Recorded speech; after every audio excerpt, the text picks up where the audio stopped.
What's up and welcome back to the Kinda Funny Gamescast. Of course, I'm Tim Geddes and I'm joined by the new face of video games, Blessing Adeoye Jr. What's up, Tim? What is up, Bless? And rounding out the crew for today, it's the Nitro Rifle, Andy Cortez. Great afternoon, everybody.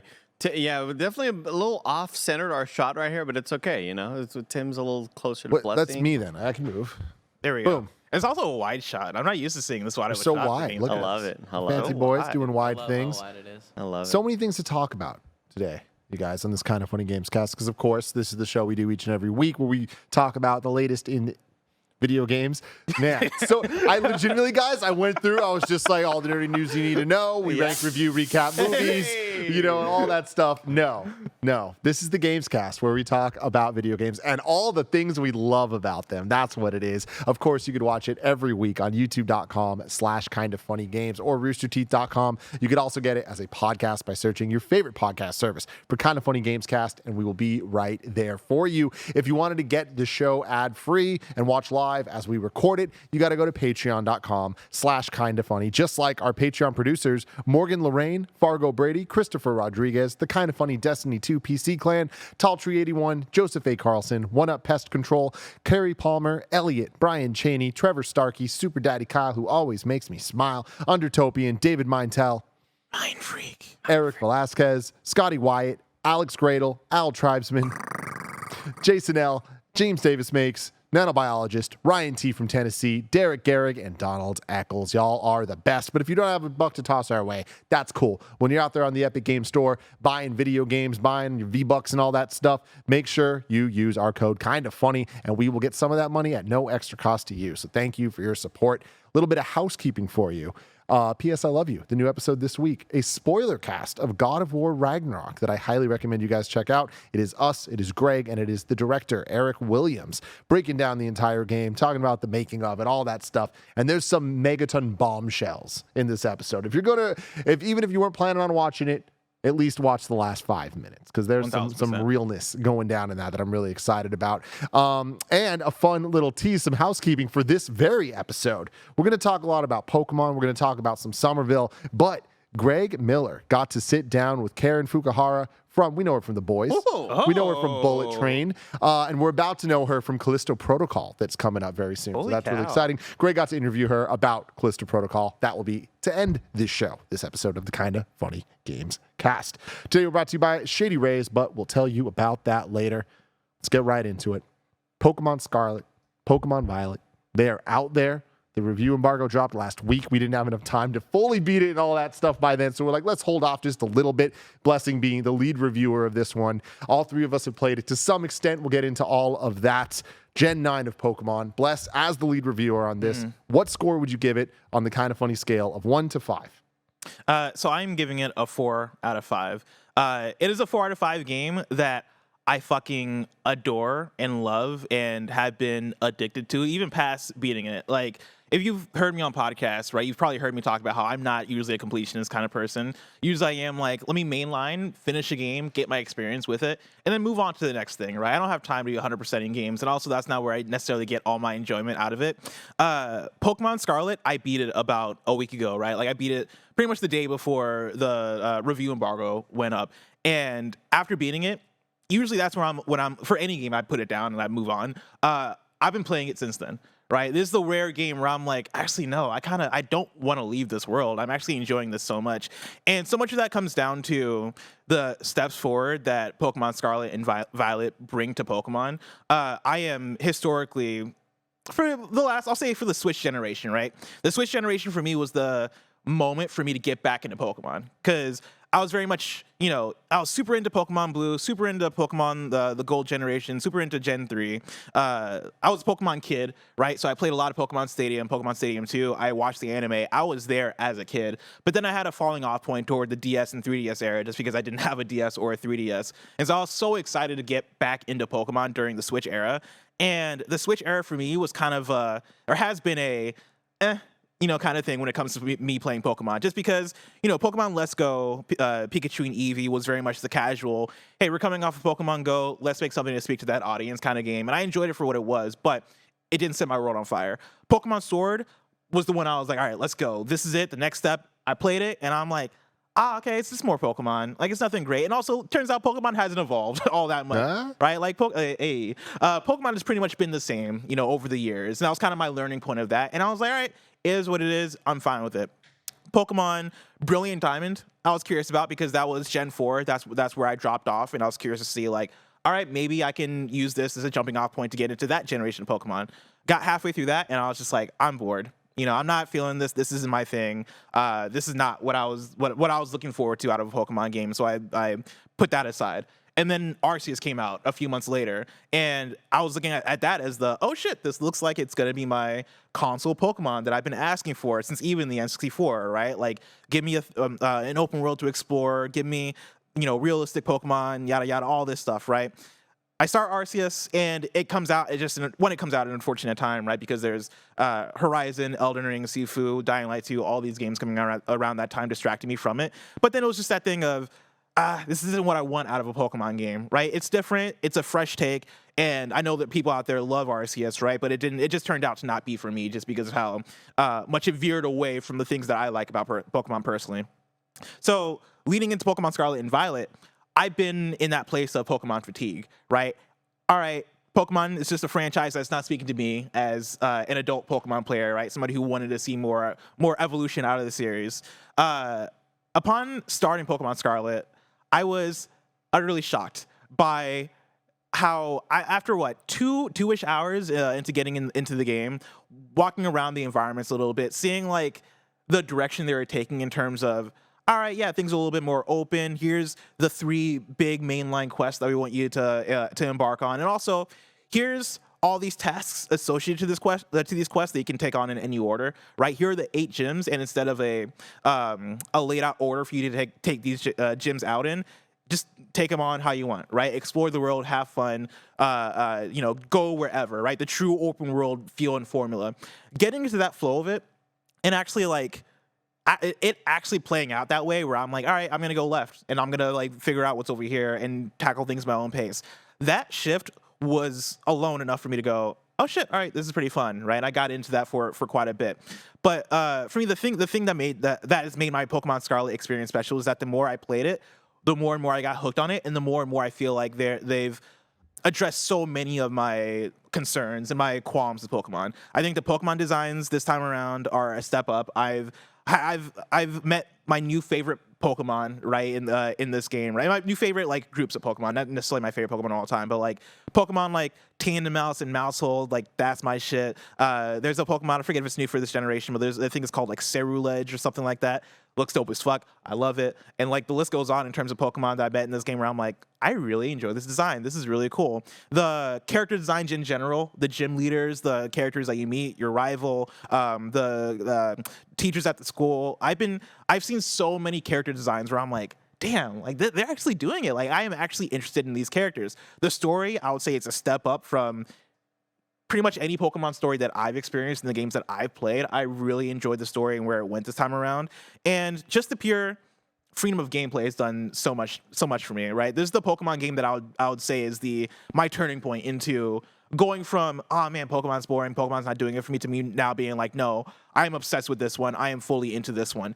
That all comes with the caveat of the monkey's paw curling, and even in this game being my dream setup for a Pokemon game, right? The Mankey paw. Thank you. The Mankey's paw curling, and this game just having just terrible performance, right? It is the frame rate being inconsistent throughout. Right? Inconsistent, but consistently below anywhere it should be. Yes, and I've been describing it as consistently inconsistent. Whereas the fact that like the frame rate is constantly chugging, but also because it's constantly chugging, my eyes get used to it, and I'm like, I after a while, I forget that it's even chugging, right? I get immersed into it, but it is very noticeable frame rate drops in this game. It is bugs where, I experience, and not just the bug type Pokemon, right? Like the actual bugs in this game where, thankfully throughout my experience, I didn't really have that many bugs, but now that the game's out for everybody, there have been things that are shared where I'm like, oh my God, really? Like, that's a thing you can do in this game. There's a video that was circulating from, I think it was IGN, where they found out that if you're playing handheld on the Switch, if you press forward on the analog stick and you connect a Pro Controller and you press forward on the Pro Controller as well as the Joy-Con, your character will move twice as fast, which is fucking crazy. There's another one where if you're riding on your legendary Pokemon, right, the one that you get early on in the game, when you're riding around on it, if you want to climb a surface, usually like if the surface is too steep, you'll try to climb and then your Pokemon will slide down like any other open world game. If you turn around and jump up a surface backwards, then you'll get up that surface. I've been exploiting the hell out of it. It's great. Are you serious? Oh yeah. The Mario 64 tactic. Yeah. It's ridiculous the lack of polish that is in this game. And funny enough, that's like my main critique. If that wasn't a thing, I think this would be my 5 out of 5 Pokemon game that I'm like, oh man, they've done it. Like this is maybe my favorite Pokemon game of all time.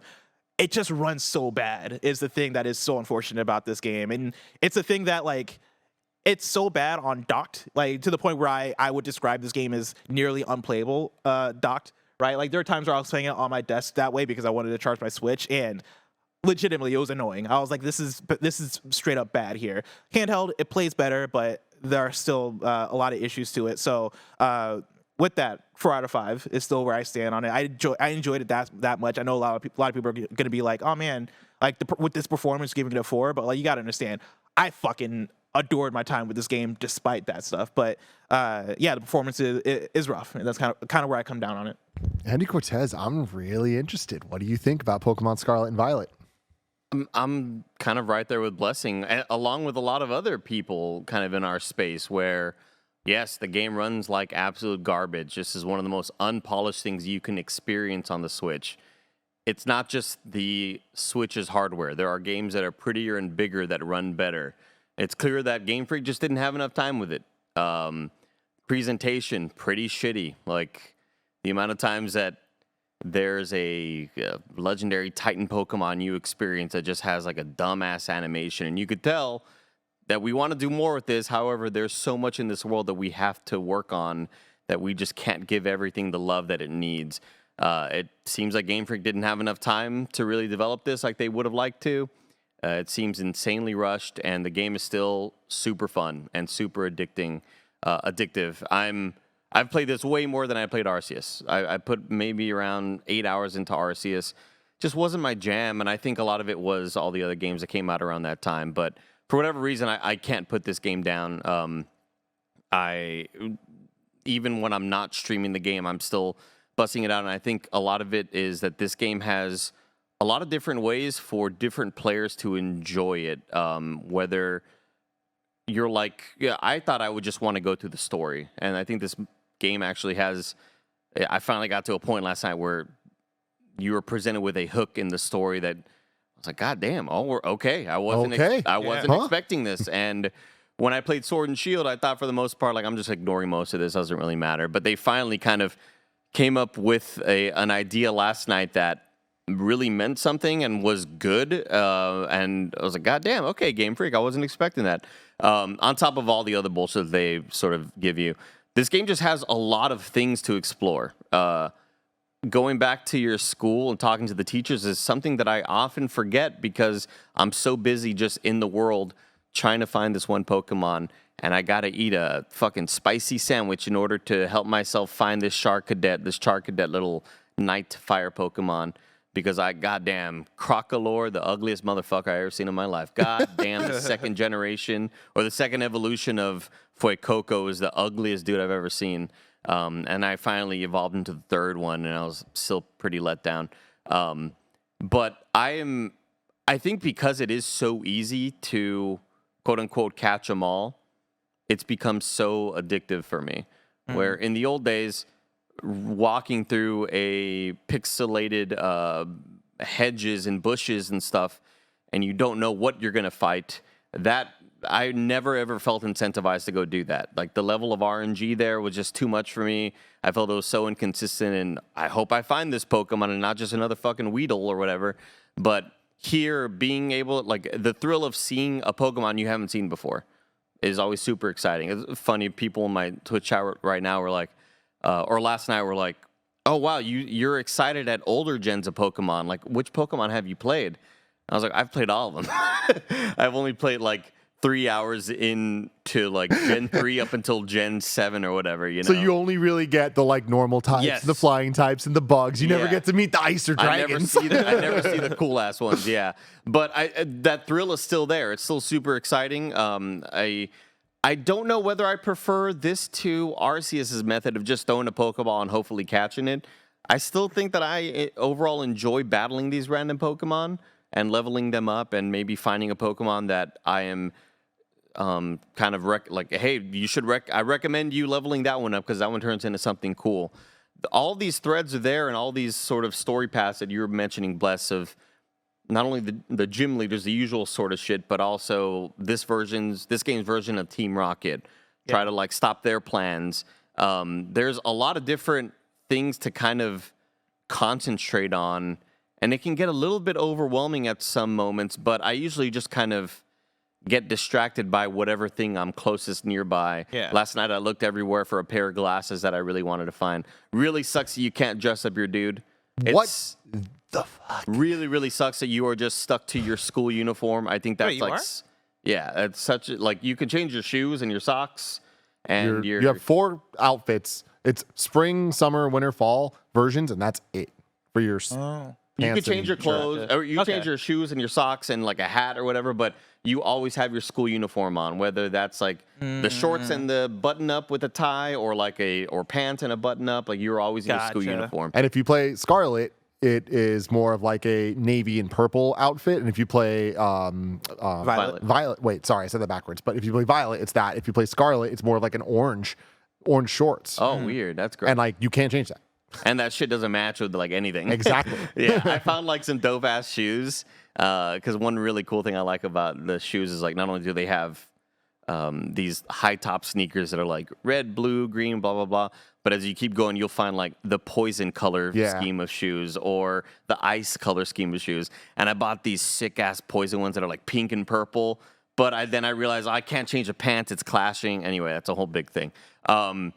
I'm having a lot of fun with this game. Like, again, it runs like shit. I know it runs badly. I've experienced much of it handheld, a bit of it also docked, but I'm still having a lot of fun with it. And I just hope that we get to see more and more optimization and patches come out, because this game is like so close to being a perfect Pokemon game. Like, one more complaint I'll throw out there, I think, are some of the ways in which like the Pokemon-isms of this game can kind of get in the way of itself. Like, Andy, I think you were mentioning this both like off mic, but The mini games? yeah, like the gym tests and shit, where one of the early, like they're not all bad actually, but like one of the first ones you'll probably run into is like a gym test that is, hey, go over here and push this giant ball into the goal, and that's what you had to do to face the gym leader. It's a big And ass it's beam. mind-numbingly stupid. It is so dumb. It is definitely one of those that you wish there were those accessibility settings like Ratchet and Clank has, where you could pass the puzzle, like skip the puzzles. Get rid of that. Let me Chris Anka, a friend of ours, friend of the show, tweeted out like, I wish there was just an option to let me skip the first 3 hours. I mean, there of the has to Pokemon be an game. option that was just I've played Pokemon before. Yeah, Oh my god, yeah. it's just Like, fast forward. I cannot mash these buttons fast enough to get through these cutscenes or to get through these dialogue not even trees, but just Sequences. I'm listening to the same shit I've heard in every other Pokemon game for the first And what 5 like hours. another thing I would love too is like a fast forward feature like through the animations. I know you can in a lot of Pokemon games you can turn off the animations for like the battle animations. Yeah. I don't think you can in this So one. yeah, I was telling you this. I was like, in every Pokemon game, you were like, "Oh man, it's so slow." I was like, "Oh, bless, rookie maneuver there. You got to go and turn off the animations." And I looked here, I'm like, "Oh, wait, they're not in this." Yeah, they're not Yeah, in so this. it's just they're and you're it's like stuck at that speed. and it's not even like the fact that like, you know, because I like seeing the animations. I want a speed through the text because I know what double hit does. I know what moves are super effective. I know like it's all the shit that you already know the effects of and like what all that shit is. Just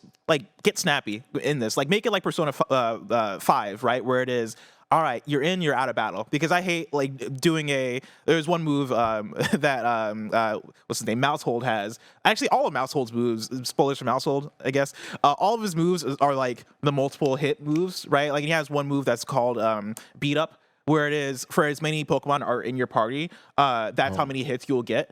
And I love Use the move. Dun dun. yes. Use the move. Dun dun. Use the move. And It was a and- triple hit. It's like, I know. God forbid you get a critical hit on one of those. Oh, yeah. You know what I mean? Like, boom, da, Dude, we're talking. Boom. It's like, come on, let's just fast forward. Dude, every time Cloth, this big ass crab motherfucker, every time he's like in low health, he gets buffs and debuffs For every stat. for every stat. So when he gets low health, it's attack up, special attack up, something else. Yep. Up, and then defense down. Another thing down. Here's what I'm saying. Pokemon Game Freak. It's the year 2022. It's the year 2023. Let's move on. Let's push this genre forward. I don't give a shit about moves that don't do damage. Okay, get them out of here. I don't care about tail whip. I don't know about I don't care about tail whip. I don't care about growl. Tail whip, I'm with you. I'm winning these games without these moves. What I want is give me like tail whip drops your defense, right? It drops the enemy's defense a bit. Let it at least do like 20 damage so that I don't feel like it's a complete waste of a turn. Because I not only hate wasting a turn, it feels like a waste of time. And also status effects, let them only last for like 4 or 5 turns. Fucking fighting electric Pokemon and getting paralyzed every move is a hell that I wouldn't wish upon my worst enemy. You gotta get good, bro. Yeah, you gotta get good. I don't know about that. I'm with you on the, like to an extent with By the tail getting whip good, stuff. hit a paralyzed heal. That's the solution. Or use the berries, use the abilities. Yeah, you gotta heal, man. It's about the game. You gotta play the game. It's just a waste of time. It's just like I hate having to just like the option is use an item. That's like the cure for this right now. It's just annoying. It's just annoying. Like on the flip side of the way in which I think the Pokemonisms kind of get in the way themselves, there are some things that I think really help the process, right? And you can now, like, there's no wild encounters now. Like all the Pokemon are walking around in the wild areas, and like you start battles by walking into them, or you can press one of the right trigger to like throw a Pokeball. That'll then start the battle with them. Or you can hit R1 Yes. or L or to just shoot your motherfucker forward and get all these materials. And that's what I love, right? It's the fact that because all the Pokemon are running around, if you hold R, you will send out whatever your lead Pokemon is, and you can basically have them auto battle Pokemon that are just chilling, and that'll get you XP and that'll get you materials that you can then use to craft TMs. And it is such I think a great mechanic and process for that. And that's the thing is, like, in terms of the Pokemonisms, I feel like this is the best we've ever had. And I feel like there's so much improvement to be made. So many things that we're talking about here are annoying and have been annoying for years. I'm not fully with you when it comes to some of the more paralyzing stuff, but when it comes to the items for those, why are things like X defense and X this and X that? Has anyone in history ever used those? Ever? Once? Like, that is a legitimate question. I just mostly forget that they're there. And it just like, it just kind of, there's a lot of I know just people that extra play stuff. competitively know all of those stuff, but it's like that's not the casual audience. But competitively, you can't use items. That's not 99% of like the player base, you know. So it's like I just don't understand like why that type of stuff is in this game when it like is just not necessary when the Pokemon have those moves or like holding the items. Holding items is different. Using the items to add a temporary stat boost for one battle, just like I can't fathom that ever being a good use of a turn. I feel like there's a lot of fat you can cut out in that regard. Exactly. And then I feel like that's just where the menus just start getting a lot. And then it's like, we didn't need this. There's already enough going on. But in terms of where Pokemon's been, I feel like every generation adds some new stuff, takes away some things. And like, it's always kind of odd, the choices they make of like what they keep, what they don't. How many hours in the game, by the way? So let's just start here, Eddie. I don't know if you heard me on Games Daily or anything. I was expecting to play. I was talking a lot of shit about this game before it came out. I was like, this is going to be the first gen I skip out on. I'm out. Like, Pokemon's let me down too many times recently. Sipping the haterade. Sipping it hard. And admittedly, I was just like, hey, this is a me problem. I just need to back out. It's okay. But then Ash won the championship, and I'm all freaking hopped up on this shit. And I was like, and Bless was really the one that was like, he kept looking at me while he was playing for the review. I was like, dude, this is it. I was like, I don't fucking believe you, you know? And then you were saying, all the tutorial stuff in the beginning. I'm like, that's the stuff I hate and can't get past. I expected to play this game for like 3 to 5 hours. I played 25 hours. 25 Over the weekend. Over the weekend. Yeah, damn. Since the game came out. I'm like 25 hours in over several days. Yeah. I have not had a Pokemon game that I cannot put down since Gen 3 like this, when I was so into all of it, right? Like, I legitimately want to do every single thing. I'm going to catch them all in this. I'm doing it all. I already have 200 Pokemon, Andy. I have 200 out of the 400 available. Right at this point, I have now done everything in the game, like all the team stuff, the legendary, or not legendary, whatever, the raid situation. And then I have one gym left to do, and then the rest of the game, whatever it has. It's weird that they count them all as badges. I wish they separated it a little differently, but I like that they're badges. Like, I like you that have it 7 adds badges, to it. Annie. I'm like, well, I've only beat like 3 bosses. I don't know. But I feel like this game has learned a lot of the right choices from Arceus and Let's Go and Sword and Shield and other just different generations and kind of put it together where I'm like, most of the quality of life. I think this is the most high quality of life a Pokemon game's ever been. Yeah. There's still so much room for improvement and so many little things I wish they would change. So many things I wish they'd bring back. One of my favorite features of the DS games was being able to use the left shoulder button as A.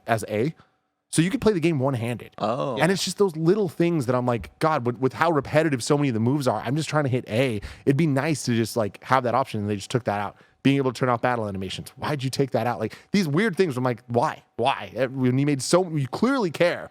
The way that Pokemon Center, Pokemon Mart, and the TMs are all there, fantastic. Yep, when you're your not walking in a Pokemon place. is going to learn a move, and it's like, do you want to learn this? Do you want to forget one? Do you want us to suggest which one for you? You can change your I moves. love asking Pokemon. Like, what's up, what do you bro? think? Like, What do you think? I don't know. You know, Yo, drop this shit, you know? Did y'all see? Maybe this is a feature that's already been in Pokemon, but you can go back and remember moves. You can remember moves, but so that's the thing. These are the quality of life stuff that like makes so much sense. And in some generations recently, like you have been able to do it. I don't think it's ever been this fluid to be able to go back, remember stuff, forget stuff, like change your moveset Like, whenever you want, change even- your nickname, do all that stuff Even just from the wild menu. Pokemon that you catch, like if they're higher level, like if you go back and try to remember a move, they have a list of moves. Yeah. So now whenever I catch a new Pokemon to add to my party, I then go in and I'm like, cool, now I'm going to customize all your moves with all these moves that you've already forgotten. And it's fucking great. Like I don't have to worry about the tail whips of the world because now I'm like, yeah, like get Psychic in Straight there, get Fire Blast or whatever in there. The TM situation that they have is the best that they've ever had it. Yeah. Totally getting rid of HMs and like this the legendary that I'll never forget I'll never remember the name. Maridon, Koraidon, I think. Yeah, I was playing Violet, but I love it. Miraidon. Janky as hell in so many ways, but it's just like in terms of getting around the world, especially in the later game stuff when you have all the abilities, I'm like, this is fucking awesome. Like, and the way that they allow you to fly without using fly, and like all the stuff that we've seen hinted at in some ways in the different games, like a lot of what I loved about Sun and Moon show up in this, and some of the things I like a little less, like the gym tests or whatever that originated in Sun and Moon, and I just want them to improve because I really like the idea. The idea of it is good, and like there are some of them where I'm like, okay, Oh, no, this this is is cool. a good one. Like there's one that's basically, hey, solve this, like I figure out this riddle by talking to people in the town, right, and battling them to get pieces of the riddle, and I'm like, that's cool, that's good, and then you get to one that's like, yeah, Where's Waldo? where's Waldo, and I'm like. Actually, the world there's like I mean, there's multiple of them that are kind of like that, but there's one of them that I was like, all right, this is kind of a fun bit, whatever. But yeah, stuff like push the ball into the goal or like find the 10 different this Pokemon thing that are hidden throughout the town. I'm like, we didn't need this. Like you could have done a different thing here. Yeah. So real quick, I want to say two things before we move on. Just about my overall impressions of it. On the technical side, everything everyone's saying is absolutely true. I've never played a game that runs this poorly. It hurts my soul that it runs this bad, and that like something that is this amazing as a Pokemon game is just riddled with so many problems to the point that like I played 95%+ on handheld and had so many issues. And I was like, oh, I have a moment where I get to play docked. I might as well try it on my TV. I had to turn it off after a couple of minutes. I was like, I'm going to get sick watching this. Yeah. Like, it's so bad. When you're in some of the cities, like you were talking about buying the different glasses or like searching for those. Walking by the stores trying to understand which ones for socks versus which ones for glasses versus like the and some of them have 10,000 multiple restaurants things. that they have. Yeah. And it's like this, it's so hard when the names aren't even popping in until you're like right next to it. And it creates this like just visual just disgust. It's just, yeah. And the thing that's funniest about it is Arceus barely ran better, but looked like 300 times worse, I think. And a lot of that was, I think, Arceus' decision to run at a much lower resolution. It's at least to the naked eye, it seems like Arceus is running at like, I don't know. I'm just throwing numbers out there. 640p compared to like 720p. Like Arceus looked really, really noisy and a lot more aliased than this game looks. I do think that in moments when you don't have a gigantic open world around you and it's just character art and Pokemon art, like this is the best I think either of those have ever looked. Either of those, yes. I'm going to say something. I'm going to stand by it. No game on the Switch no Pokemon game has looked better than Let's Go. Let's go at the best art style. It stuck to it, and it just looked good the entire time. Simple, grid-based, all that. But like when you look at what that game did, it ran great. Well, you know what I mean? Yeah. As great as it's going to. But compared to this, fantastic. And it just looked good the entire time. There was no weird-ass shit happening or anything. Yeah. But I feel bad for the people that have dealt with those sort of catastrophic bugs. I haven't had any of those, luckily. It's just, my game crashed 7 times. Oh, really? That's crazy, dude. I haven't had anything like that. I've just had frame drops, luckily. Yeah, but I've had 2 crashes in 30 something hours. that Any along with tweet, I've seen it all. And like, I still Wow. love this game. that along That's with wild. bushes popping in 4 feet in front of you and droves and gangs of Pokemon popping up 5 feet in front of you. Like, Ridiculous. It's- But so like that goes back to something that I love is like them taking the best from all these other games. Like we've seen the Pokemon in the wild before. We've seen it in Let's Go, and even the the auto battle stuff. Like those are great features that were in other games that are now kind of being enhanced. Even in Arceus, we see the Pokemon and Sword and Shield as the wild areas. I like that in this one, you see families of Pokemon. You see Pokemon bullying other Pokemon. Like you see Pokemon like taking a bath in the waterfall and stuff. Like you really feel like you're in a Pokemon world. And I think that We to all live in me, a Pokemon world. you guys have both mentioned the story in different ways. And I feel like a lot of the other games, like the story is not bad. Like I feel like if you pay attention, it is as good as this. I think what makes this one shine the most is that all the different paths you go down are a lot more intertwined than they like promoted in the marketing. Like I think the marketing is kind of bullshit of them just being like, you can do whatever you want and it's open world and do anything in any order. No, there's an order. You're just like pretending there's not. You cannot play this game however you want. You just simply can't unless you glitch out and do some backwards ass shit. And like, I don't even know, but it's like, there's certain things, there's an order to this that you have maybe a little bit more leeway think than there's some of the leeway. more. Yeah, but in all the Pokemon games, there's been like, not all, I feel like there The were several best moments where ones. I'm blocked off from going places in this game. a ton of them. Yeah. So it's like, unless like there's you, only a couple. you go, well, it depends on how you like navigate it. Like, I don't want to get into spoilers. and Yeah, stuff, because there's but- like Like, well, I can't cross the river here, so I got to go back over here and do this other thing. But I feel like there's only out of all the main goals, I feel like there's only 2 where like you physically can't get into unless you like progress a bit more, right? Like one of them is like a high place, and the other one is like in the middle of a river. But I think aside from that, I think. But you I mean, can get even then, anywhere. but even then, about the not physically getting there when you're going up versus a team that's like all level 70s. Like I just feel like if they were going to do this whole like you can go anywhere, they should have had some level scaling. They should have like helped you Interesting. be able to play with the game. I didn't have the problem because I had a great time and I lucked out in a way that kind of like brought me where I needed to go. But I think that in terms of the story, it works the best because all the stories don't get too crazy, at least as far as I've been so far, and work together to all tell a story of this region. And this region is this one island that makes sense. You're actually going to all of it throughout, and it feels like one world as opposed to like separate stages you're going to. And this is the closest to playing the anime I've ever felt. And I think that right coming off of my high of the anime into this, I was like, holy shit. Like, that's why the gym tests and all that stuff, while I want them to be a lot better, and there's a couple that are horrible, I'm like, this reminds me of the anime stuff of before they got to go to the gym. They had to do some weird stuff and like the Where's Waldo and all this.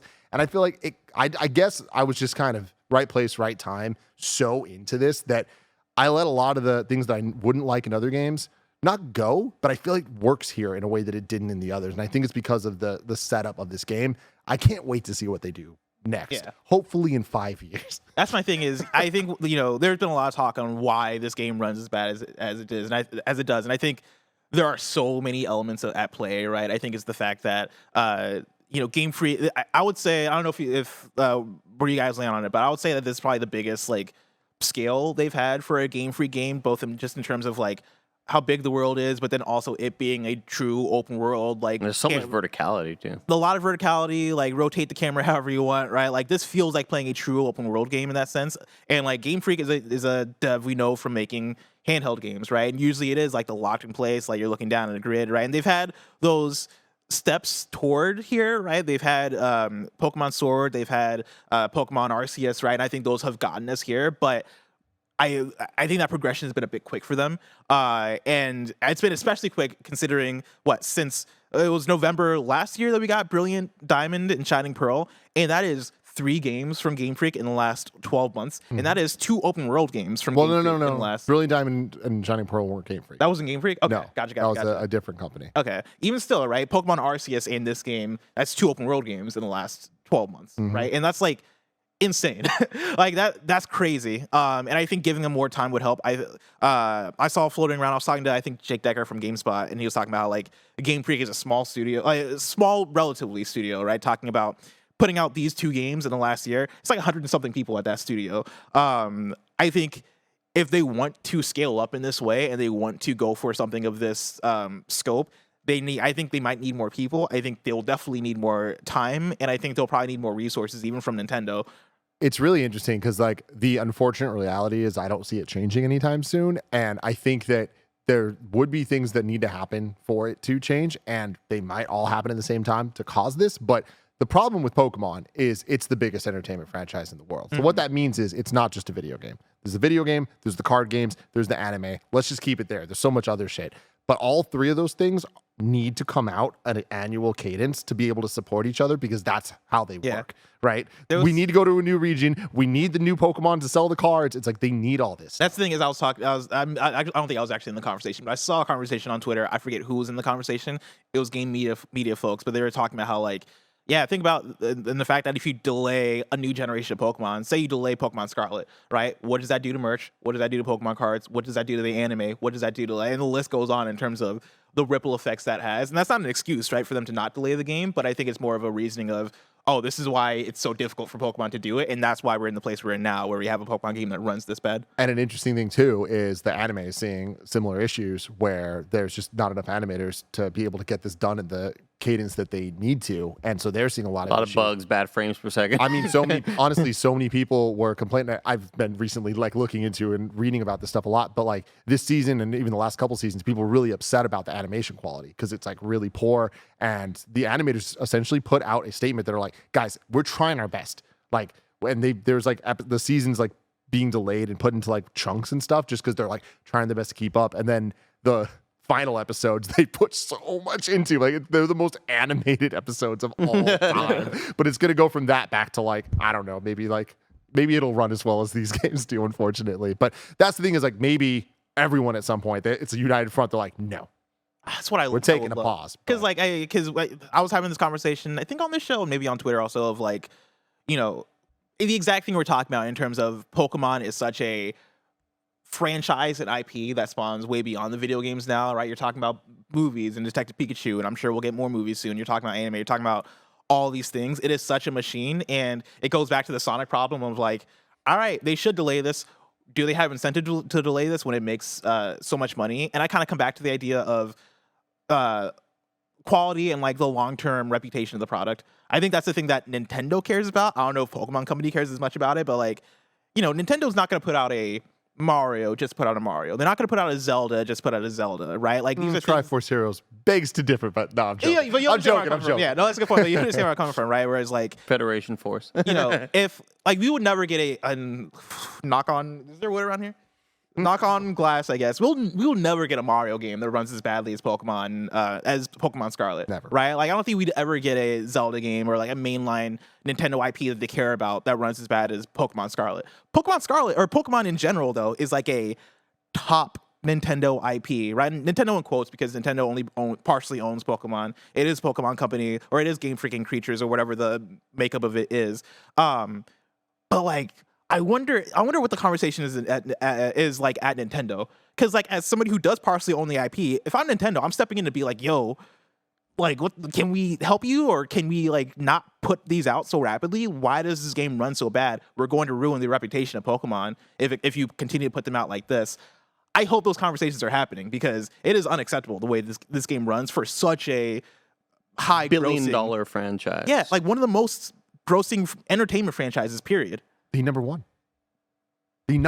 It's crazy. Like it's like that. Yeah, you're so right. It is unacceptable, man. It's this, you know, it sucks because I feel like we're going in circles and as an industry talking about this, but it's because we all know it's true. It's like it's an indisputable fact that this is unacceptable for how this game runs, for the quality of the game, for the polish of what is expected of this franchise, of being a Nintendo product. Of a video game. Of a AAA video game. This is what this is. Yeah. And it's like, anybody that's like, it's not a AAA video game, they're only saying that because of how shitty it is. But it's like, it is, you know? Like, it's so unfortunate in so many ways. Add on the Switch hardware, add on all these other factors. There's It's just so like, many different variables that just contribute to it being a really like below average experience, and in some cases a really shitty experience. Yeah, it's technically.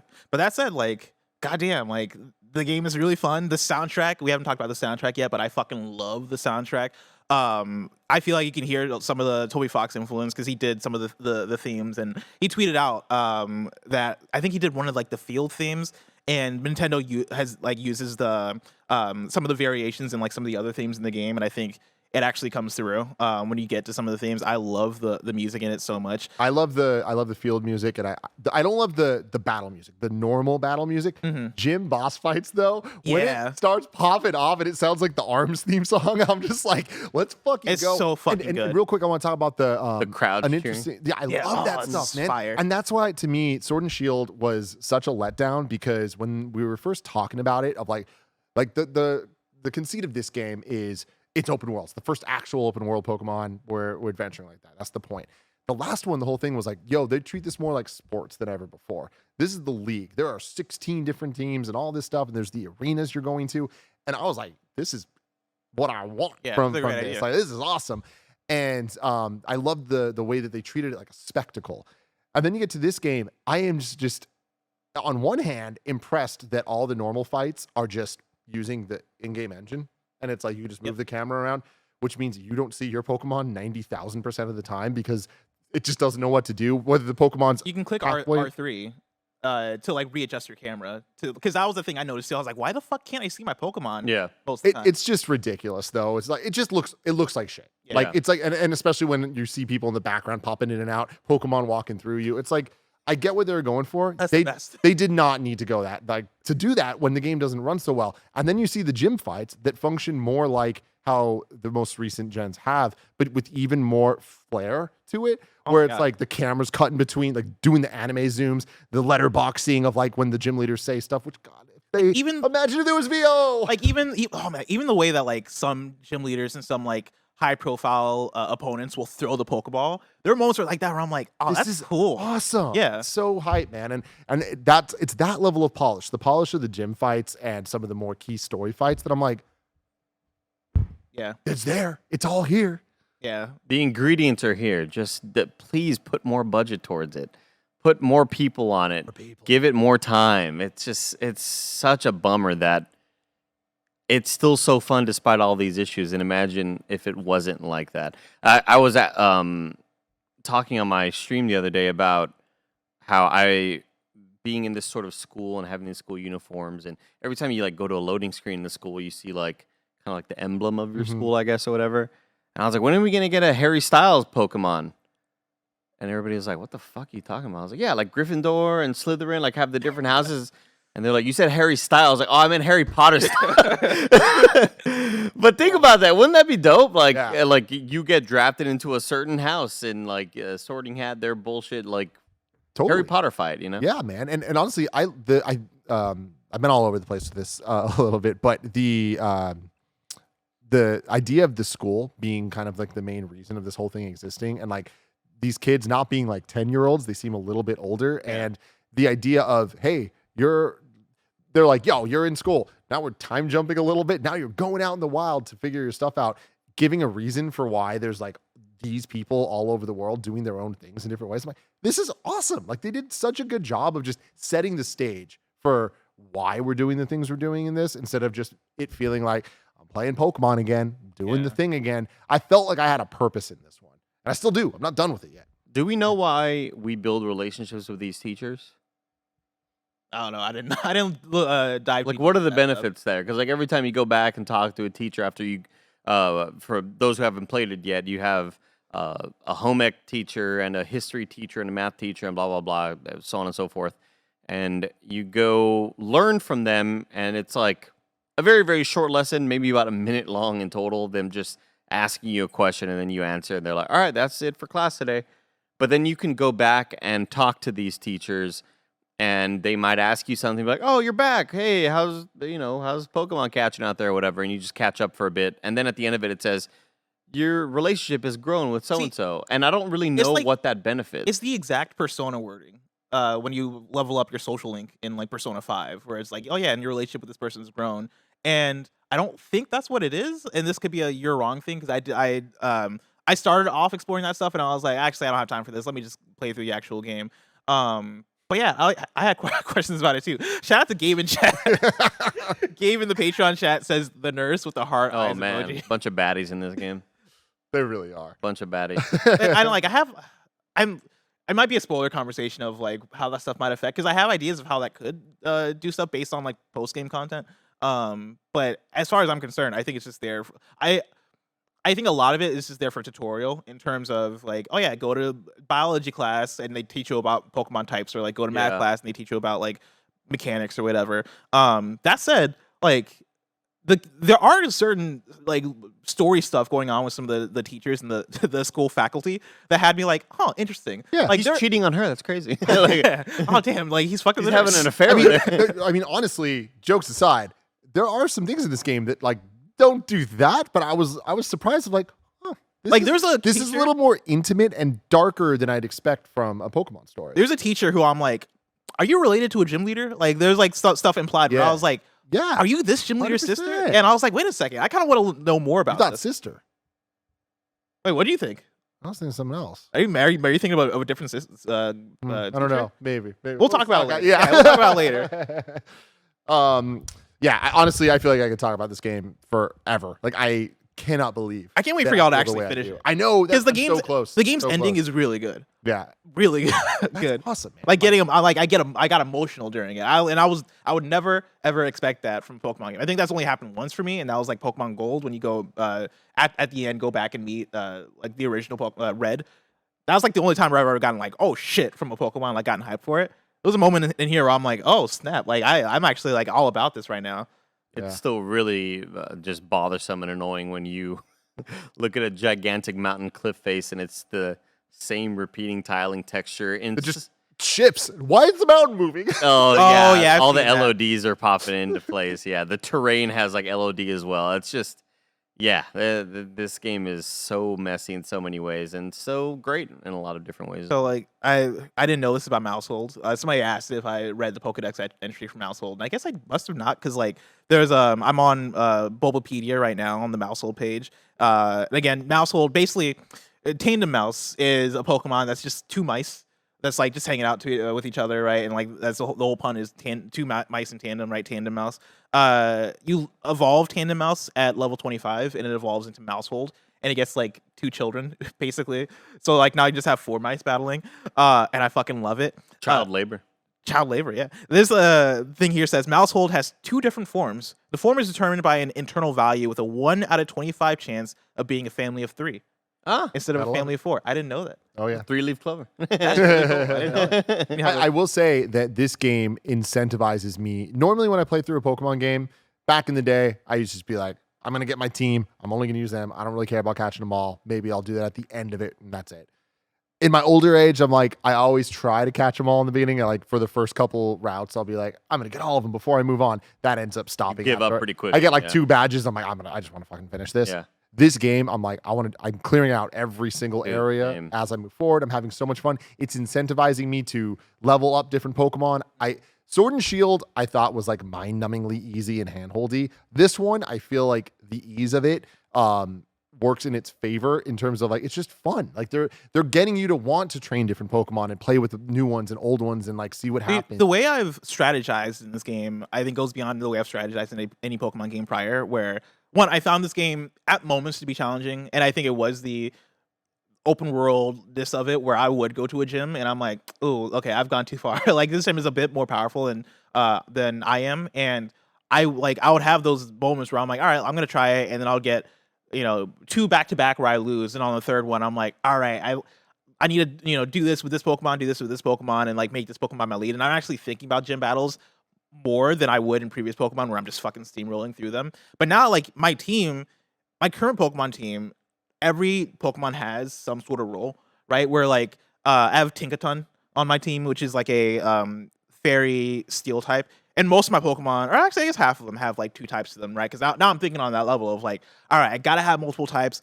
Each Pokemon, like you're gonna have one of each type if I can get like more variety in Oh, there. like this water type has a psychic move. Fuck yeah. Let's go Ooh. for Oh my it. god, I get so excited Sneaky. about that shit. But like my Tinkaton, for example, like one of the moves, oh, what's it called? It's called Fake Out. I think it's called Fake Out, right? It's a move where you go. It's like Quick Attack, where you'll go first every single time. And once it hits, it'll make the opponent flinch. But you can only use it once per entrance of that Pokemon, and I think you have to use it on the first turn of that entrance, right? So it's always a thing of, all right, if a previous Pokemon got you down to like little health, I'm immediately, if that Pokemon dies, right, I'm immediately throwing in Tinkaton to then do Fake Out to like knock them down a little, or like if I can do that and then follow it up with my Gigaton hammer. That's like my immediate like go to with that Pokemon. I have another one, fucking Mousehold, right? Who is very fast for some reason, and like whenever I have that motherfucking family out, like they're going first on any turn. And like that is my all right. Like you got 3 different moves I'm going to depending on the type, right? I have Bullet Seed, which is a grass type, like repetitive move. I have Beat 'em Up or Beat Up, which is like my dark type move that is like the 6 hits if I have a full team. I have Population Bomb, which is an aggressive name for for a move, but it is essentially a move that can hit like up to 10 times, right? 1 to 10 times. And it's a roll of the dice. And I'm like you are my ringer. Like you are I am having you out there in crucial situations when I need you. Right? Like I am thinking about my Pokemon team way deeper in terms of strategy than I've done in any other Pokemon game. And it's fantastic. Like I've loved this game on a gameplay level. I think this game is up there in terms of Pokemon for me. I'm right there with you in terms of like playing with a lot of new ones, changing it out, thinking about the strategy, gym to gym to gym. But then I hit a point, I would say maybe like 65% of the way through where I was like, okay, I'm starting to get to a point where we're hitting a level, like level 45 or something like that. I'm like, what's my team looking like? And I made some hard decisions. And you know what? I had to be true to my heart, and I had to do what I got to do. So, Andy, let me tell you my team right now, all right? I have an Arcanine named Moose. I have a Jolteon named Toretto. I have an Umbreon, because Umbreon's dope as shit, right? So The darkness, are you kidding me? I need a shiny one, though, because the black with the blue looks way cooler. I have a Gyarados, of course. A Lucario, you know? Show a little love outside of Gen 1 and 2. And I have a blanket on the last one, but he's a dope. Oh, Haunter. Oh, yeah. Yeah. I'm so close to making the decision to getting rid of my fire crocodile. I did it on going for an Arcanine because like I need a fire Pokemon. Oh, you're fucking up, man. Torch Song? I immediately Celadurge or what? Yeah, Celadurge. Celadurge, yeah. I think Oh, he has a move that he gets called Torch Song. That's great. And it's a great move. He's just ugly as fuck. And like we know, whenever you play Dark Souls games, you have Fashion Souls, and that's where you just like, hey, fuck the build. I want to look dope as hell, and that's usually my strategy in Pokemon. I want like the coolest looking Pokemon. And I just don't love this 3rd evolution. What miles better than the 2nd evolution of the 2nd evolution is fucking dude is fucking ugly. horrid. I had like a horror movie moment of like looking at my Pokedex and it looked like it only had 2 evolutions and I was like, or like 2 forms, and I was like, oh, is this the first Pokemon game where they're not doing a 3rd form? And I was like, I hope not because this motherfucker's ugly. Yeah. But yeah, I'm getting to the point where I'm like, do I want to go for? But also this Sharkadet guy that I ended up catching after several hours of like, I can't find this dude. Eventually, I had to eat a stew that helped me find fire Pokemon easier. I ended up catching him. He's got a really cool 2nd evolution. I'm kind of building it up. I have this stupid little dragon named Baggin that ended up evolving into like some weird ass. I don't know. He looks like just like a cylinder. But apparently, the 3rd evolution where he becomes his full dragon form is like really sick. It's just one of those like, patience, is key, and you're rewarded if you're patient with it. Because otherwise, he looks pretty stupid in evolutions 1 and 2. I just want a dope ass, sexy looking squad, and Of course. Celadurge or whatever. Skeladurge. Just not doing it. He looks like a fucking clown, bro. Come to the dark side, Andy. He's got the fire on the side of his head. He looks like a clown. He looks like a clown. I love this little guy. Also, I didn't realize that somebody in my YouTube comments helped me out. The 2nd form, he's got that little fire thing on him, right? Yeah. He has like a sombrero, but the thing in the middle is the fire egg that then hatches into the fire bird. Oh, I didn't realize the that. bird and the There's a bird that- crocodile, Oh, I yeah. love that Cool. fucking bird. Yeah, it's really cool. Somebody in chat, where was it? Ushi no Neko says, Palmo is my current main Pokemon. So cute. When I tell you, I got Palmo's ass out of my party. I had to get rid of Palmo. 'cause Palmo was such a weakling. That's in the my party. that's the most basic second evolution where it just looked like a lighter skin version, he just bigger stands up. version of it. Yeah, that was kind of a bummer. But And Palmo was getting their ass beat in every single battle I was in. I was like, bro, get out of here, man. I have an Azumarill as my water dude, and I'm close to getting whatever this version's of Butterfree is. It's probably like a much older gen that I'm just not aware of, but it's a big ass butterfly that has side beam, which is pretty neat. I may get it out of there as well. There's a lot of like routes we can take because again, the ease of not only catching a shitload of them, but also the fact that they don't make it super rare. It's not a super rare occurrence to see third and second evolutions out there in the wild. I mean, I caught the Jolteon and Umbreon. Yeah. There's the area that I'm exploring around right now has a Flareon somewhere out there that I want to find.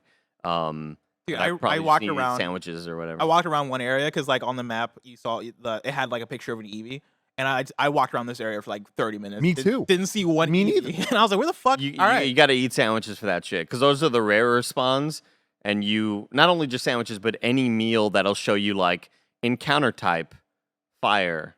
And if you eat that meal, then you go out and suddenly there was a fuckload of Shark Cadets when really they were a super rare spawn. But you eat the meal that kind of coincides with the type. So not only for encounter types, but catching those types or whatever it is that serves you in that moment. But man, I'm having a blast. I just want to keep on playing. Me too. Good-ass game. Me too. So, well, I'm sure we're going to talk about this game more in the time to come. I'm sure it'll pop up somewhere in our Game of the Year conversation, which blows my mind Right? because I would have never expected that. But it's definitely up there for me. Not number one, but it's in that. It's in the top. It'll 10. probably make my top 10 list. If I sit down and think about it. I'm loving this. It's in my top 5. Like, there's not even a question. Like, despite the fact that it is horrible in so many ways, but like, that's not the game. It's the rest of it. But we're going to talk a little bit about Somerville, a game that both Andy and Bless have beat. But we're going to do that after a word from our sponsors. Shout out to Shady Rays for sponsoring this episode. Look how cool I look. You too can look this cool without breaking the bank this holiday season. Shady Rays is an independent sunglasses company that gives you the features of $200 shades for a fraction of the price and a fraction of that price during their biggest Black Friday sale ever. The best part about Shady Rays is their insane protection program featuring lost and broken replacements. If you lose or break your shades on day one, they told us that they will send you a brand new pair, no questions asked. Dropped in the lake, off a cliff, anything. If you get the wrong style for yourself or someone else, no need to worry. Avoid the hassle and the forced thank yous with free 30-day exchanges and returns. You will either love the shades or Shady Rays will pay to ship them back. Act now for the best Black Friday selection. Redeem only at shadyrays.com, where you can find all their newest and best shades. Redeem only at shadyrays.com, where you can find all their newest and best shades. Somerville. Andy, let's start with you. Somerville is a game that I had pretty high hopes for. I think especially because they really wanted to get the game out there in time for Game of the Year conversations. So I thought, oh, damn, we must have something super special on our hands. Somerville is by some developers from Inside, from Playdead, Studio Playdead. And I believe... Jumpship is the name of the new studio. Jumpship is the name of the new studio. I believe it's a lot of artists from the team. Not necessarily a whole lot of designers, if I'm remembering that correctly. I could be way off. Correct me in the comments down below. Somerville is a kind of adventure game, side-scrolly type thing where it's you and a family and some shit goes down in the world. And I don't really want to spoil a whole lot. But you are trying to survive in this world after there's been kind of like an alien-ish attack on where you live. It is gorgeous. Art style is phenomenal. Art direction's phenomenal. I love the sound design. I think the game is pretty mediocre at the end of it, though. It's really short, though. It's about 4 hours long. And I feel like there was a lot of good ideas there, just not a whole lot of execution. And I think that it really feels like a bunch of artists made a game with not necessarily like a huge emphasis on design. There's a lot of like physics puzzles that can get kind of clunky. I think this game is so frustrating to control. There are several moments where you need to grab a knob or a switch or something, and you have like this sort of power with you. And the amount of times that I thought that what I was trying to do wasn't possible simply because my character wouldn't grab on to the thing. You have to be in like the perfect pixel area to grab onto something. Or else, I mean, again, there have been several times where I'm walking around like, I guess I can't do this. And I'll circle back around like 15 minutes later, like, oh, I could grab it. It's just, I wasn't in the right spot. It's really, really frustrating to control. The game has, it may be fixed now, but when we played it about a week and a half ago, something like that, a lot of performance issues. For a game that isn't really necessarily that graphically demanding, it doesn't look like. It isn't like you're playing a crazy 4K ray tracing type video game. The game ran totally fine until you hit certain patches where it's dipping down into like the 20 and 30 frames per second areas. So those moments were a bit frustrating. But yeah, I think that it's going to be on Game. It's on Game Pass right now, actually. I think it's worth at least trying out, but I don't think it's going to knock anybody's socks off. I think it's, unfortunately, a game that I was overall a little bit disappointed by at the end of the day. It's such a cool concept, and it's really nice presentation as well. But man, I just at the end of it felt a little bit disappointed by everything. And it gets towards the end of it, it gets super obtuse with its storytelling, and it's trying to do like it's trying to be really heady. Yeah. And it just kind of fails for me, unfortunately. Bless. Yeah, I think I'm a bit higher on it, but I don't disagree with a lot of what Andy's saying. I think for me, it's a game that I would say is really good, or I would say it's pretty good, right? I think for me, my disappointment just comes from the fact that this is a studio made up of people that came from Playdead, and Playdead, of course, made Limbo and Inside, and those are both games that I'll put up there as like, oh, these are masterpieces. Like, these are masterclasses. Inside is one where I would almost describe as a perfect video game, just in terms of the puzzle design, the story, the meaning behind it, the amount of animation and polish in every single movement, right? Like, you know, the Storytelling just kind of within this world, you know? yeah, and like establishing a location, establishing an interesting world that you want to know more about. The mystery of Inside. Inside did so much in its genre, and that is with puzzle design, where you know Inside is a 2D puzzle platformer, pretty much like every other bit you are running into a puzzle that you got to figure out how to solve. But every animation feels like it accounts for the puzzle that you're solving. It feels like they went in and they're like, every moment is going to be accounted for. Every moment is going to be polished in this game. Somerville, I think, is working off of a lot of what made Playdead games and made Inside special, right? I think the visuals are there. I really like the art style. The mood, the tone. The tone, the way they establish the world, and like the opening, I'd say 30 minutes of Somerville are off the chain. Yeah. Like, so much so that I finished the first 30 minutes and I texted the Slack and I was like, y'all, you guys might have to play Somerville. Like, this game actually seems like it's about to do something. But then I think the game is then let down by multiple things. And it's a lot of what Andy's talking about. The game doesn't run consistently. And that was the thing that I thought was my PC. I was like, oh, maybe my PC's busted. I don't know. But then I tried it at the studio PC when capturing footage for Roger, and I was like, oh no, it runs bad here too. Yeah. Right. And I also heard that it doesn't run well on Steam Deck either. Yeah, Steam Deck was just a non-issue for me. I booted it up for 5 minutes. I was getting 15 frames. Nope, just immediately shut it off. So the game seems badly optimized, at least on PC. The animations, right? Talking about like how good the animations are in Inside are. I like some of the way that the characters move in this, because there is kind of like this ragdolly, like, okay, this fits within the style, but then you get into places where it just doesn't feel polished, right? Where it is, my character is sneaking through a crevice, and so they put their arm up to like put it on the wall, but then their arm will start wigging out, and like you can definitely tell that it's fighting against the textures. There are moments where I think this game being more of a 3D environment that you're traversing as opposed to a 2D space lends to more your character getting lost, where it is, all right, I'm gonna go out the front door, and then you walk a direction, and you're like, that's not where I want to go, and then like you have to walk around the thing. It's kind of hard to get a read sometimes on where exactly you are. It's the issue I have with beat 'em ups. Yeah, and then honestly, like I described it in our TikTok review as choose your own adventure game jank. Like I think it's a bit of that as well, where it is, all right, what's the thing I want to do? Okay, let me go do this. Oh, can I do this? All right, let me try and do this. I can't tell if I'm supposed to do this because the animation's not great, right? It's kind of that process where you're doing things like, oh, I'm gonna open this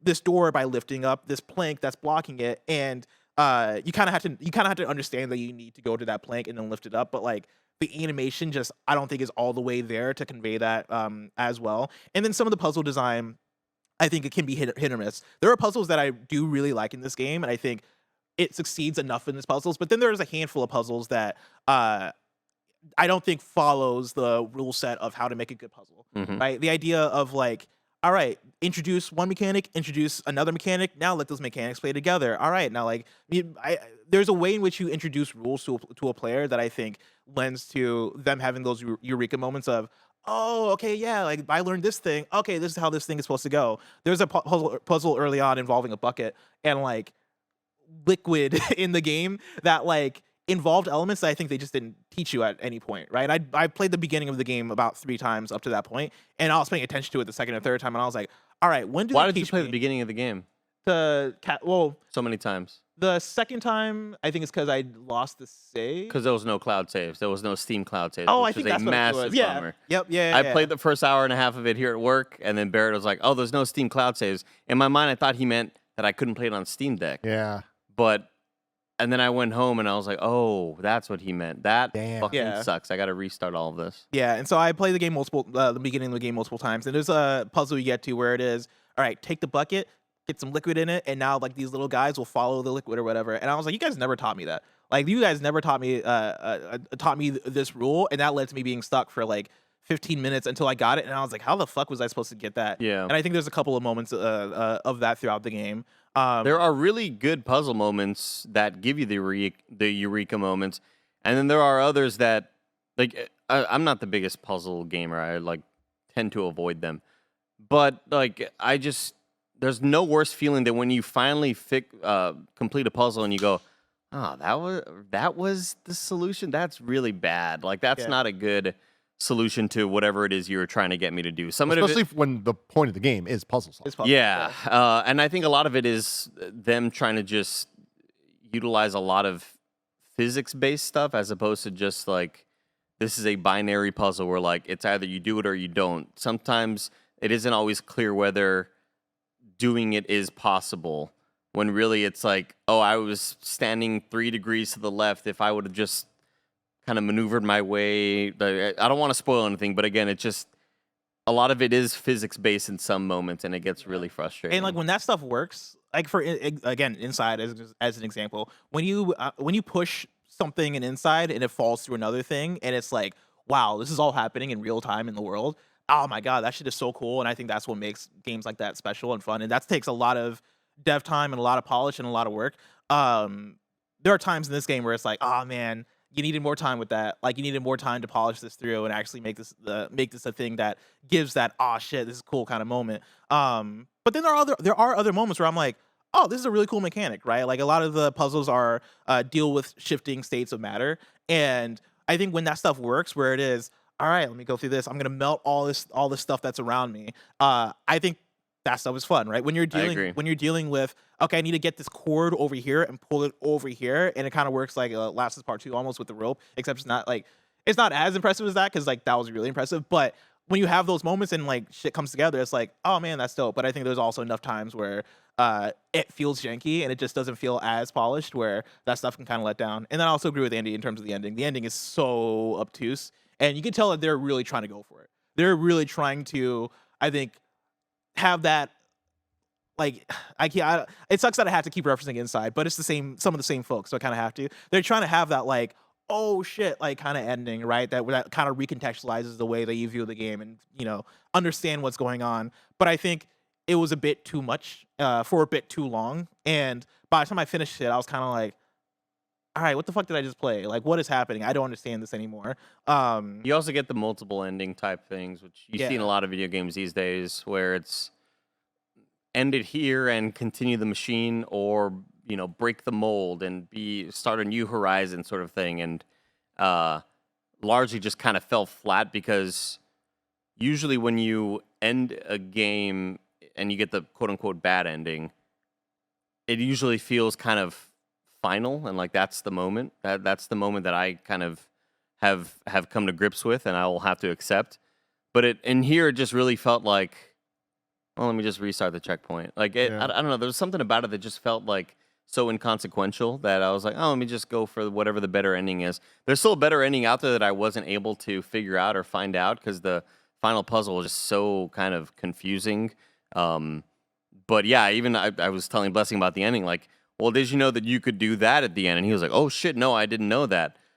Well, there's an extra thing on top of that I wasn't able to figure out, and this, this might conclude the most vague review of a video game ever. I mean, well, it's pretty clear. It sounds like we know where you guys are at on it. Yeah, it didn't reach the heights that we'd hope it would from people but that were involved. I'd give it like a 3 out of 5. I'd give it a 3 out of 5. And I give it a 4 out of 5. And it's one that I would say, if you're a fan of the genre, for sure check it out. Like I do think there's a lot of good here and a lot of fun to be had. Like I'm very glad I played it, but also it's super short too. It's super short. Like I beat it probably in like 3 hours, and I think the story, the tone, and the vibe, and the art style for me was there all the way through up until the ending. Like there are moments in this game. Like there's one moment where you're walking across like, I'll say, a big field with a bunch of tents. As like the most vague I can put it. That like I thought was visually really stunning. I was like, oh shit, this is really cool. But yeah, like it just didn't reach those heights of like, if you're somebody who's only into this kind of genre or this kind of game for something that's the level of Inside, then this probably won't be that for you. But if you're somebody that really likes puzzle games or really likes puzzle platformers or like adventure puzzle games, I think it could be worth it, especially on Game Pass. I think is an ideal way to get into it. Wes, are you super excited for Callisto Protocol? I am. You know who else is? Who's that? Greg Miller. Greg Miller is super excited for Callisto Protocol. Imagine how excited he was to meet one of the game stars and star of The Boys, Karen Fukuhara. Did he ask her about the game and Jack Quaid? Of course he did. Check it out. Monkey. As I live and breathe, Karen Fukuhara. How are you? Thank you so much for coming in and making the time to Skype in with us and Zoom in. How are you? I'm great. How are you? Thanks for having me. I'm excellent. It's exciting to have you here. Of course, I'm a big Boys fan, but I'm also a huge fan of Glenn and everything Striking Distance has been working on and how Callisto Protocol looks. So it's exciting to be able to talk to you about that. I want to start with, how did you get involved with the project? Yes. I auditioned during the pandemic. So I did my audition in my living room with my boyfriend, with my, you know the drill, the lighting kits and your like a little tripod, everything. And it was one of my first auditions, or like I think maybe I've done 3 in the past, 2 to 3 in the past video game auditions. So I was very new to the genre. Sure. To be honest, I had to do a lot of research, like upon booking the role, of like little terms that I didn't know. I'm such a noob when it comes to the video game world. What terms stuck out to you? Like NPC, what does it mean to like idle? What is a Z pose? Things like that. And Google was a great friend, but also Chris was so nice, and he was able to explain everything to me. So I was in good hands. So talk to me about that. I think video game actors, voice actors, like as the years have gone on and my career's progressed, I've seen it kind of fall away. Where it used to be, of course, you'd book a big name actor, they'd be a voice actor, they'd come in, they wouldn't know the project, they just bounce on it. Obviously, when you're dealing with something, a game in 2022, you're talking about mocap, you're talking about all these different things, you're talking about like it actually being you and the performance capture.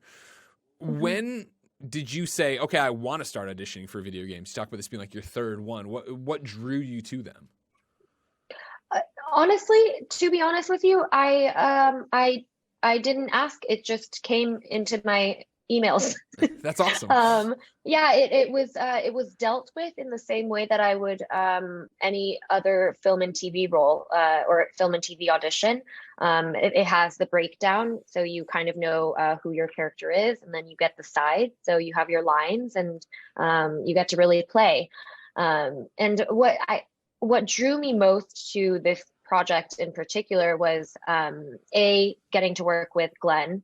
Obviously, I found out that he had worked on Dead Space, which is a cult classic within the genre. For sure. And finding out that this was, he created Striking Distance in order to make this game. So it's really his passion project. I was really interested to see what he had planned for. And then on top of that, I was told that this is not just the type of gaming that I was familiar with from my childhood is, none of it was story based. It was like Mario Party and like Mario Kart, like Nintendo games. I always talk about it. Yeah, running, hitting the question mark, running. You finish the level, move on to the next one. Yeah. Exactly. And so, and it's just grown so much from that. Nowadays, and being able to play a character that has depth, that has a past, that really has like the why behind all of it, and the player getting to connect with these individual characters, like that was what drew me to being in a video game. When you talk about your past with games and Mario Party and just the more Nintendo-y stuff.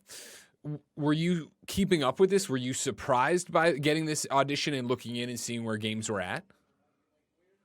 I was surprised. I was shocked. Once I got the role, I was talking to my boyfriend, and he plays games, and I have a lot of gamer friends, and we watched Dead Space on YouTube because I didn't realize that people like play games and then they have viewers play. You know what I mean? Like, totally.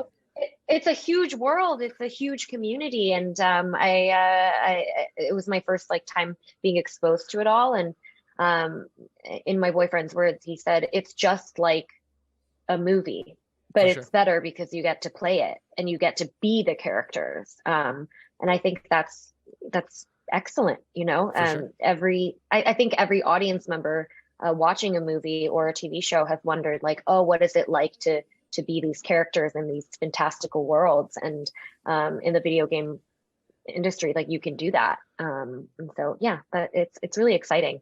It's an exciting space. What's always cool about it, I feel, is that especially for you coming into Callisto, right, is that it's survival horror, right? But horror is such a big part of it. And every horror movie, right, when you're watching it, at some point you go, oh, why would you do that? Or why would you do that? That is how it is to play a horror game and have someone on the couch next to you, where they are like, what? Why would you go down that alleyway? Why would you do that? You get to have that experience here. Yeah, no, that's exactly what I say whenever I watch a horror film, which is not that often, but I'm always like you get a phone call, I'm like, don't pick it up. You're alone in this house. Exactly. Don't do it. Yeah. So one of the things that obviously we've seen your character in the trailers, we haven't heard a lot about her. So tell me about who you play in the Callisto Protocol. Yes, I play a character named Dani Nakamura. She is a resistance leader of a group called The Outer Way. And she grew up, was born and raised on the planet of Jupiter. And in this game, she's trying to uncover the secrets in Black Iron Prison, which is located on Jupiter's dead moon, Callisto. And within that process of trying to find out this, dark secret, she encounters Jacob, who was played by Josh Duhamel. That's all you're going to give me? What? Tell me more. I need to know more. I'm trying to think. The game's so far away. That is a lot, I guess. How do you get in the headspace of somebody who was born on Jupiter, who's leading the resistance? What do you do for that when you get your sides, you get your script, you look through it? Oh yeah, just digging into my own dark secrets and my dark past. No, what I love about Dani is that she's really become the person she is because of her hardships. But she hasn't really, she's jaded, but she hasn't lost her path. really. She's not exactly like a typical hero, but she has this sort of like code that she lives by, and I think that's what's really interesting about the character. For you being now on the other side of the project, right? Going from just learning kind of where video games are at to now obviously doing press for them. What for you was the biggest surprise you think you learned about the video games from the experience? A lot of things. I mean, technical aspects like filming for video games is a lot like film and TV, but there was a huge learning curve, especially for someone like me that's never done it before. You have to imagine everything. Sure. You have to imagine that there is this like huge explosion in front of you on this planet that you've never been on. And of course we get concept art to look at beforehand, and we have like a table read per se. But when you're acting, it's all imagination, and so working that muscle was a challenge. My first day, I kept running into walls, and Chris was like, "That's an elevator. Like you have to press these imaginary buttons first. Yeah. Like you have to imagine that you're going up." Like things like that was a huge challenge for me. Spatial awareness is not my forte. Well, again, like when you're on a soundstage, right, in the ping pong ball suit, and like you're saying, like you're getting this stick that has a neon tape at the end, that's a gun, and this is what's going. And like I've had so many friends who are actors in games talk about it being like, it's like doing the lowest budget stage play where, everything is imagined, right? You're on this set, and maybe you have a crate to work off of, but you have to imagine that crate's a car. Exactly. And, with our game, there's a lot of like suspense and like brutality and like gore involved. That's a Glenn game. That's a Glenn game. Yeah. Yeah, that's a Glenn game. That's a Glenn game. Yeah. But you're also imagining that aspect, right? Sure. So it's when I'm, when I'm filming something for like a TV series, let's say, there are practical effects happening. There's people like shooting blood into your face and like things actually exploding in front of you. And like the tension that you feel being on set and feeling and being in that like reality of things, that all comes from you in video game. So it's really difficult, I would say. And if you don't have like the courage to really dive into it and really invest and stick to like, oh, you're really doing it. Like this is really happening to me. Then like your performance is not believable. It takes a lot of like mental gymnastics, I would say, to do video game. I can only imagine, especially coming off of the projects you work on that are these big budget shows and movies, right? Where they're spraying the blood in your face, and you don't have to imagine much. They're telling you what it is, right? Sit there and imagine. It's got to be a different beast. So the question then comes as we approach December 2nd release date here for Callisto Protocol. How are you going to experience it? Are you going to play it, or are you going to sit next to your boyfriend and sit there and yell at him like, "Why are you doing this?" Oh my goodness. No, this will be the first story-based game I will play in my life. Wow. So I'm really, really excited. I am kind of worried because if it's really difficult, I don't know if I'll get through the game. And then if I personally can't get through the game, then will I be able to watch the end? I don't know. That's when YouTube comes in handy. That's when YouTube comes in handy. They'll have it for you. Yeah, for sure. Exactly. I was telling Chris earlier, I was like, maybe I can watch you play it because he knows all of the little aspects. He knows when all the jump scares are, all of that. So close your eyes now. All right, get ready to tap a button now. Yeah, exactly. Do it that way. Yeah, that'll be my second backup plan. Yeah. As we wind down here, one of my questions is related to one of my friends and one of your friends. I need to know when and how long did you hold this over Jack Quaid's head? Because Jack is such a big video game player that when you discovered you were in the spiritual successor to Dead Space, I hope you held this over his head and just made him feel like dirt for it. Oh, I love that you mentioned Jack because he is actually one of the only people that like found out the trailer was out before I did. Like, he was so excited. He texted me the trailer. He was like, Karen, oh my God, you're in this game. No, and I was like, oh my God, the trailer. Sorry. Oh, the trailer's out. I didn't even know.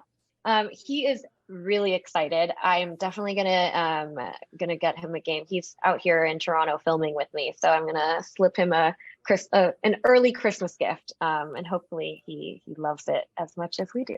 So. I'm sure he would like that. I did ask him if there were any embarrassing questions he wanted me to ask you, and he said text back, wanted you to ask her, be honest, who do you think made a better Morbius for Halloween, you or Claudia? And then he did send this image in case if anybody hasn't seen it. That's what we're judging funny. Off of there for what That's it is. So funny. So we had a Halloween party with some of our castmates and crew a few weeks ago, and Claudia, his girlfriend, and I had no idea what we should be, but we had been talking about watching Morbius for the longest time, and we had just put it off so long. So on the day we watched it all together. Jack had watched it, but he joined us, and we ordered everything on Amazon before, but only half of the things arrived. As that is definitely the 2022 experience for Halloween. Yeah. So we only had the teeth, but the teeth were not made to put in your mouth. They were like table decoration. So they didn't really fit. They're really uncomfortable. And then we had the beard, but it was just a mess. And I would say one of my best costumes ever. It was just super fun getting to do it with her, and Jack was there. It was a ball of fun. So I would say we're tied. You know what? Well, she ordered the costume. She ordered the costume. So I'll give props to her. Well, fair enough. Yeah. Karen, I can't wait to play Callisto Protocol. I'm so excited you're in it as a fan of your work. So congratulations, and we can't wait to see more. Thank you so much. Please let me know how you think about what you think about the game. I am excited to see your reactions. Oh, you'll see it right here on the KindaFunny Gamescast. Yes.